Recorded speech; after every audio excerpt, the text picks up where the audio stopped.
Já aparece na nossa tela a nossa analista de política lá em Brasília, Jussara Soares, exatamente para falar sobre essa declaração do presidente Lula lá em Jacarta. Jussara, boa noite. É a primeira vez que o presidente fala diretamente sobre reeleição e admite que vai ser candidato. Ponto final. Ele tem insistido em citar a idade, questões de saúde, ao mesmo tempo em que mostra bastante vigor em discursos, em corridas de rua. Como é que você está analisando esses movimentos, particularmente, claro, essa fala de hoje, Jussara? Boa noite, Márcio. Boa noite a todos. Márcio, hoje o presidente ele foi direto nessa intenção dele de disputar a reeleição. Mas os gestos deles, esses movimentos todos, já indicavam que ele já está no modo campanha para 2026. E eu não estou falando, Márcio, apenas dessas corridinhas que ele faz quando vai chegar no púlpito para fazer alguma declaração, ou quando vai subir a rampa dentro do Palácio do Planalto, depois de fazer algum evento, ele sempre dá essas corridinhas. Claro que a gente sabe que isso também manda recados dessa disposição física dele. E é um jeito também do presidente Lula reafirmar essa energia que ele mencionou nesse discurso em Jacarta.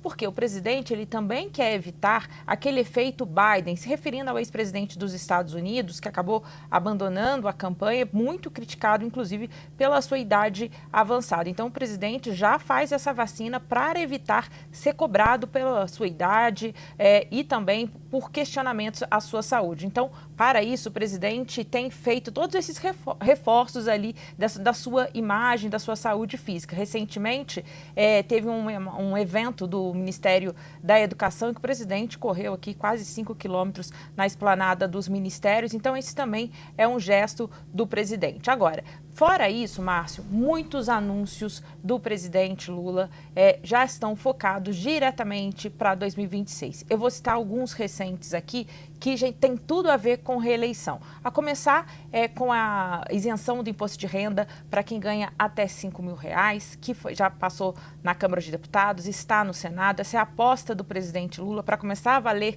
no ano que vem, porque, Márcio, foi uma das suas principais promessas de campanha em 2022. Então, ele precisa chegar nisso, chegar com essa entrega feita no ano que vem para a disputa da reeleição. Ontem a gente falou aqui daquele PL antifacção que foi gestado no Ministério da Justiça, enviado para a Casa Civil. Segurança pública é outro assunto prioritário para o governo. A gente sabe que todas as pesquisas apontam que a segurança pública é a maior preocupação do brasileiro, portanto, deve ser um dos principais temas a serem discutidos todos os debates na eleição em 2026. Aí, Márcio, tem outros assuntos aí que anúncios que o presidente tem feito focando na eleição. A gente está falando do gás do povo, luz do povo, a defesa, por exemplo, da escala 6x1 e também até da tarifa zero. Rapidamente, só para dizer, são duas propostas, a escala 6x1 e da tarifa zero, Márcio, que elas não têm efetividade, não devem ser entregues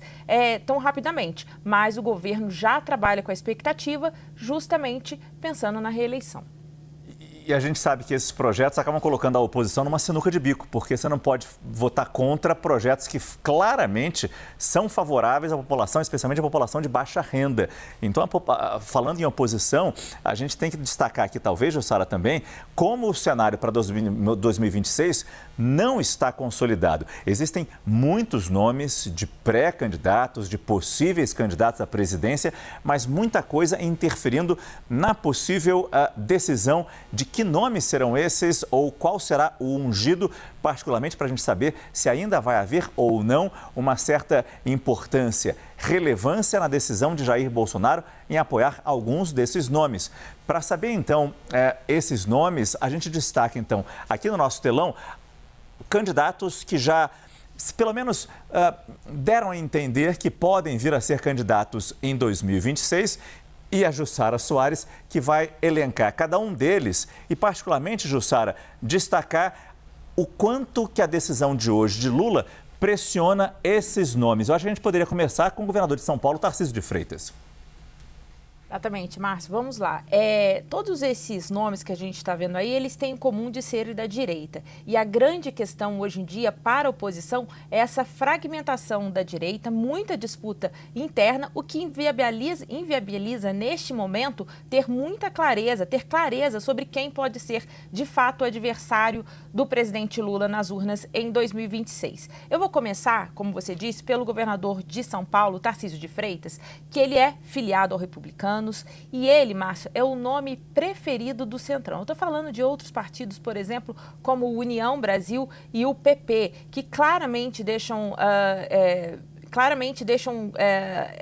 destacada a sua preferência por Tarcísio de Freitas. A questão é que Tarcísio de Freitas, ele vem dando sinais trocados. Ele costuma dizer o seguinte: minha prioridade é a reeleição aqui em São Paulo. Só que os seus aliados, e claro que é isso, a gente tem que descontar a torcida que existe por parte dos aliados de Tarcísio de Freitas, é que lá na frente, Tarcísio de Freitas, embora tenha se recolhido neste momento, Tarcísio de Freitas lá na frente, começando ali na virada do ano, ele pode assumir essa candidatura ao Palácio do Planalto, se assim houver um apoio maior a ele, uma convergência ao nome dele. Mas eu volto a dizer que Tarcísio de Freitas vem insistindo que vai ser candidato à reeleição. Mas eu cito também sempre uma história, Márcio, que Tarcísio de Freitas, quando ele era ministro da Infraestrutura de Bolsonaro, ele sempre negava que ia concorrer ao governo do estado de São Paulo e, como a gente sabe, concorreu e se elegeu governador de São Paulo. Então, é esperar para ver. Muita gente vê nessa fala de Tarcísio de Freitas